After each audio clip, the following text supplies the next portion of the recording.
एक घर में माँ बेटी रहती थी। रात का समय था। दरवाजे पर खटखटाने की आवाज आई। माँ और बेटी बहुत गरीब थे, छोटे से घर में रहते थे। बेटी ने दरवाजा खोला तो वहां पर कोई नहीं था। नीचे देखा तो चिट्ठी पड़ी हुई थी। बेटी ने चिट्ठी खोलकर पढ़ी तो हाथ कांपने लग गई और जोर से चिल्लाई, माँ इधर आओ। चिट्ठी में लिखा था, बेटी मैं तुम्हारे घर आऊंगा तुमसे और तुम्हारी माँ से मिलने, और नाम की जगह नीचे लिखा था भगवान। माँ ने कहा, ये शायद हमारी गली के किसी लड़के ने तुम्हें छेड़ने के लिए बहुत ही गंदी शरारत की है। लेकिन बेटी को माँ की बात पर यकीन ही नहीं हो रहा था। बेटी बोली, माँ पता नहीं क्यों मुझे ये सच लग रहा है। माँ को मनाकर बेटी और माँ दोनों तैयारी में लग गई। घर भले ही छोटा सा था लेकिन दिल बहुत अमीर। घर पर एक चटाई थी मेहमानों के लिए। वह ट्रंक से निकालकर बिछा दी और रसोई घर में जाकर देखा तो खाने का एक दाना नहीं था। बेटी और माँ दोनों गहरी सोच में पड़ गए कि यदि भगवान सच में आ गए तो खाने में कुछ नहीं दे पाएंगे। आगे पीछे का कुछ नहीं सोचा। बचत के 300 रुपए बेटी के पास थे। पैसे लेकर वे दोनों छाता और कंबल लेकर किराने की दुकान के लिए निकल पड़े। बारिश होने वाली थी और ठंड भी बहुत ज्यादा थी। एक पैकेट दूध, एक मिठाई का बॉक्स और कुल 200 रुपए की चीजें खरीदकर वापस लौटने के लिए ऑटो ले लिया, क्योंकि उन्हें लगा शायद भगवान घर पर पहुंच गए होंगे। घर से थोड़ी दूर पहुंची तो देखा कि जोर से बारिश शुरू हो गई और सड़क किनारे एक पति पत्नी खड़े थे। ऑटो पास से गुजरा तो लड़के ने देखा उनके हाथ में छोटा बच्चा रो रहा था। स्थिति कुछ ठीक नहीं लग रही थी। ऑटो घर के दरवाजे पर पहुंचा। माँ ऑटो से उतरी ही थी कि बेटी से रहा नहीं गया।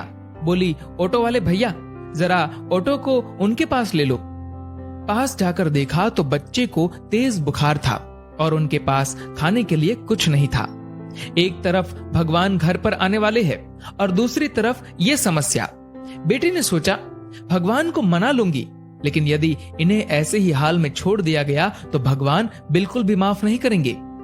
बेटी ने जो जो खरीदा था सब उनके हाथ में थमा दिया और तो और बचे हुए 50 रुपए भी दे दिए और बोली, अभी मेरे पास इतने ही हैं, इसलिए रख लीजिए।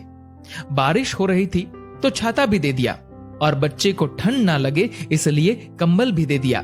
वहां से फटाफट घर पहुंची, ये सोचकर कि भगवान आ गए होंगे। लेकिन दरवाजे पर माँ खड़ी थी। बोली, आने में इतनी देर क्यों लगा दी बेटी? और ये देख, एक और चिट्ठी आई है, पता नहीं किसकी है। बेटी ने पढ़ना शुरू किया। उसमें लिखा था, बेटी आज तुमसे मिलकर बहुत खुशी हुई। पहले से दुबली हो गई हो लेकिन आज भी उतनी ही सुंदर हो। मिठाई बहुत अच्छी थी और तुम्हारे दिए हुए कंबल से बहुत आराम मिला। छाता देने के लिए धन्यवाद। बेटी अगली बार मिलते ही लौटा दूंगा।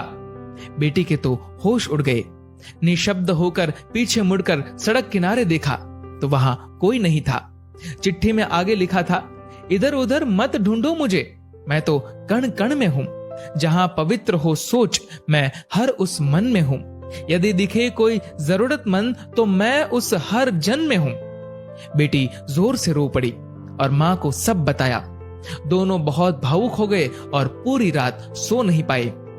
दोस्तों, अब आप सभी से एक प्रश्न है, क्या ये बेटी सच में गरीब थी?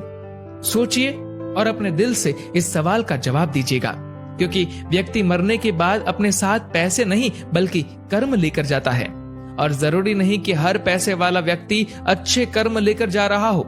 इसीलिए कोशिश करें कि पैसों से अमीर हो या गरीब, लेकिन कर्मों से अमीर जरूर बने। दोस्तों, इस कहानी को लेकर आपकी क्या राय है, नीचे कमेंट करके जरूर बताएगा। और अगर आपको ये वीडियो अच्छा लगा हो तो इस वीडियो को लाइक करेगा और शेयर करेगा। और ऐसे ही और भी इंस्पिरेशनल वीडियोस के लिए सब्सक्राइब करें हमारे यूट्यूब चैनल को और फेसबुक पर फॉलो करें हमारे पेज को। धन्यवाद।